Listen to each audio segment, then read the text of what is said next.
శుభకార్యాలకు పూజార్ల కోసం వెతుకుతున్నారా? పూజారీస్.com లో అతి తక్కువ ధరలకే పూజార్లను ముందే బుక్ చేసుకోండి. వెంటనే కాల్ చేయండి. నమస్తే అమ్మా. నమస్తే అమ్మా. శనివారం ముక్కోటి ఏకాదశి, వైకుంఠ ఏకాదశి. అసలు వీటికి పేర్లు ఎలా వచ్చాయి? మనం ఆ రోజు చేయవలసింది ఏమిటి?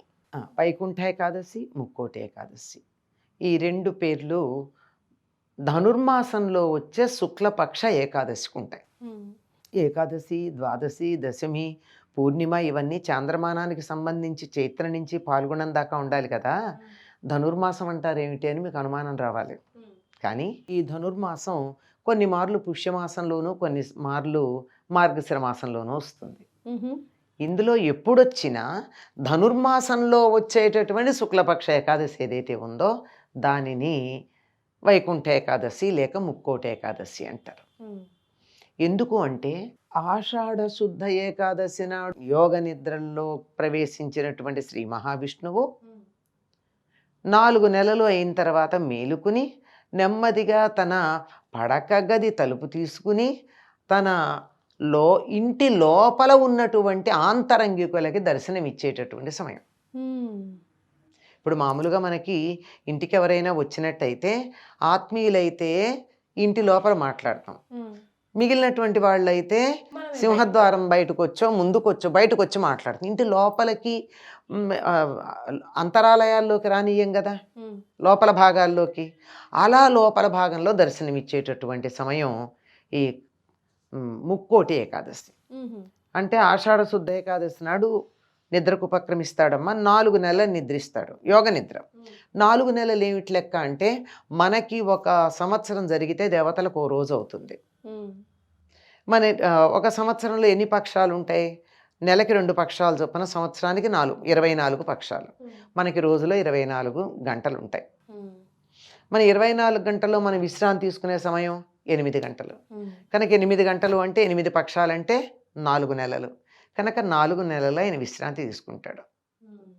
విశ్రాంతి తీసుకున్నాక తలుపు తీసుకుని బయటకు వస్తాడు.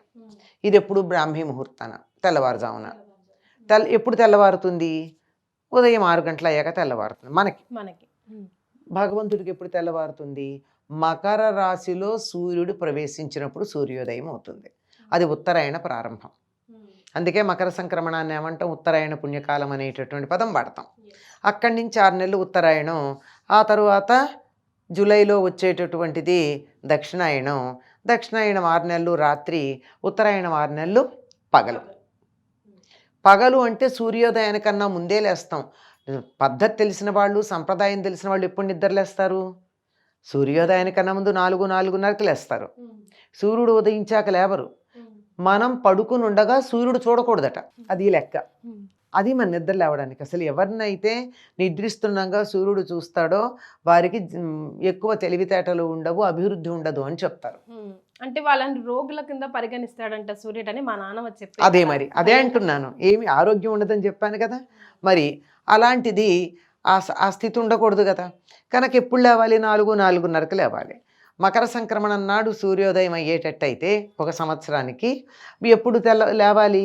సూర్యోదయానికన్నా ముందు లేవాలి కదా. కనీసం 1 నెల రోజులు ముందు లేవాలి. నెల అంటే వాళ్ళకి 1 నెల అంటే 2 గంటలు. 1 పక్షం అంటే గంట అన్నాం కదా. 6 గంటలకు సూర్యోదయం అయితే 5 గంటలకు లేచినట్టు. మకర సంక్రమణం నాడు సూర్యోదయం అయితే ధనుస్ సంక్రమణం నాడు నిద్రలేస్తాడు. అలా లేచి నెమ్మదిగా తలుపు తీసుకుని పడగదిలో నుంచి తన కోసం ఎదురు చూస్తున్నటువంటి వారు ఇంటి లోపల ఎదురు చూస్తున్న వాళ్ళకి దర్శనమిస్తారు. ఈ వైకుంఠ ద్వారం తెరుచుకుంటుంది కనుక దీనికి వైకుంఠ ఏకాదశి అని పేరు. అప్పుడు తలుపులు తెరుచుకుంటాయి వైకుంఠానికి, శ్రీ మహావిష్ణువుని దర్శించుకోవడానికి. కనుక ఇది వైకుంఠ ఏకాదశి. అలాగే ఆయన దర్శనం కోసం ఎప్పుడో అయితే అలసిపోతాడు సాయంకాలానికి, నిద్ర లేవంగానే మొట్టమొదట కనుక వెళ్ళినట్టయితే రాత్రంతా విశ్రాంతి తీసుకుని హాయిగా ఉంటాడు, తాజాగా ఉంటాడు. తాజాగా ఉన్నప్పుడు కొంచెం మనసు ప్రసన్నంగా ఉంటుంది. వెళ్ళి స్వామిని దర్శించుకుందామని చెప్పి ముక్కోటి దేవతలు అక్కడ ఉంటారు. కనుక ముక్కోటి ఏకాదశి నాడు విష్ణుమూర్తికి ఎవరైతే నమస్కారం చేసుకుంటారో వాళ్ళు ఎంతమందికి నమస్కారం చేసినట్టు? ముక్కోటి దేవతలకు నమస్కారం చేసినట్టు. ముక్కోటి దేవతలు నమస్కారం చేసుకోవడానికి ఒక్క చోట విష్ణువుని దర్శించుకోవడానికి వెళ్ళినటువంటి రోజు ఏదైతే ఉందో దాన్ని ముక్కోటి ఏకాదశి అన్నారు. వైకుంఠపు ద్వారాలు తెరుచుకుంటాయి కనుక వైకుంఠ ఏకాదశి అన్నారు. ఇదమ్మా ఈ పేరు రావడానికి కలిగినటువంటి కారణం. ఆలయంలో కూడా ప్రత్యేక ద్వారం పెడుతూ ఉంటారు కదమ్మా. ఆ ద్వారంలోకి లోపల నుంచి వెళ్ళి ఆ దేవుణ్ణి దర్శించుకుంటే గనక చేసిన పాపాలన్నీ పటాపంచలవుతాయి అంటారు. సో అందులో నిజం ఎంత? నిజం మాట ఎట్లా ఉన్నా అసలు ఎందుకు ఆ మాట అంటారో తెలుసుకుందాం. సాధారణంగా దేవాలయాల సింహద్వారాలు తూర్పు వైపు ఉంటాయి, కానీ ఉత్తరం వైపు కూడా ఒక ద్వారం ఉంటుంది. ఆ ఉత్తర ద్వారం ఏమిటంటే ఇంటి లోపలికి వెళ్ళేది, తూర్పు ద్వారం ఏమో ఇంట్లోంచి బయటకు వచ్చేది. ఉత్తర ద్వార దర్శనం అంటే ఉత్తర ద్వారం ఇంటి లోపలికి ఉంటుంది గనక పడక గదిలోంచి వచ్చేది. ఆ లోపలికి వెళ్ళి అక్కడ స్వామిని దర్శించుకుంటున్నామంటే ఆయన ఎవరికి దర్శనం ఇస్తాడు? అక్కడ ఆత్మీయులు దగ్గర వాళ్ళకి ఇస్తాడు. అంటే మనం అక్కడి నుంచి వెళ్ళామంటే అర్థం ఏమిటి? మన స్వామికి ఆత్మీయులము అని మనని మనం ప్రకటించుకోవడం కోసం. ఆయన ఉత్తర ద్వారంలో నుంచి వచ్చాడు, తాజాగా నిద్ర లేచి చక్కగా విశ్రాంతి తీసుకుని ఎటువంటి అలసట లేకుండా ఫ్రెష్గా ఉన్నాడు. ఆయన దర్శనం కోసం అలా వెళ్ళడం జరుగుతుంది. అందుకని ఉత్తర ద్వారం ఒక్కరోజే తెరుస్తారు. మరి కొన్ని దేవాలయాలకి ఇరుకిరుగ్గా కట్టిన దేవాలయాల్లో ఉత్తర ద్వారం ఉండదు. అందుకని ఆ వైపే ఉన్న ప్రహరీకి ఎక్కడో ఒక చోట ఒక దండలు కట్టి ఇది ఉత్తర ద్వారం అనుకుని ఇక్కడి నుంచి స్వామిని దర్శించుకోమని బొమ్మ పెడతారు. ఇదంతా ప్రతీకగా చేసుకునేటటువంటిది. కానీ ఉత్తర ద్వారము అన్న దానికి వేరే సంకేతం కూడా ఉంది.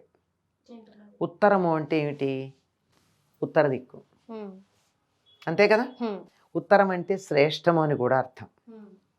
ఉత్తర ద్వారం అంటే శ్రేష్టమైన ద్వారము, పైన ఉండే ద్వారం. మన శరీరంలో పైన ఉండే ద్వారం ఏమిటి?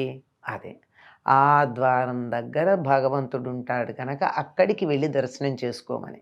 మూలాధారంలో ఉన్నటువంటి కుండలినీ శక్తి ఏదైతే ఉందో 3.5 చుట్టలు చుట్టుకుని ఉండేది, అది ఒక్కసారి ఇలా పైకి లేచి ఇలా నిరాఘాటంగా, ధనుర్మాసం గురించి ఏం చెప్పుకున్నాం?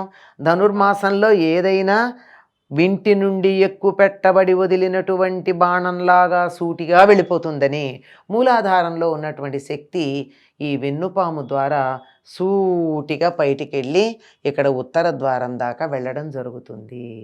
కనుక ఆనాడు చేసే సాధన మనని నేరుగా ఉత్తరం వైపుకి, మన శరీరంలో ఉత్తర దిక్కిది, అక్కడికి తీసుకెడుతుంది అని చెప్పడానికి ఉత్తర ద్వారం అన్నారు.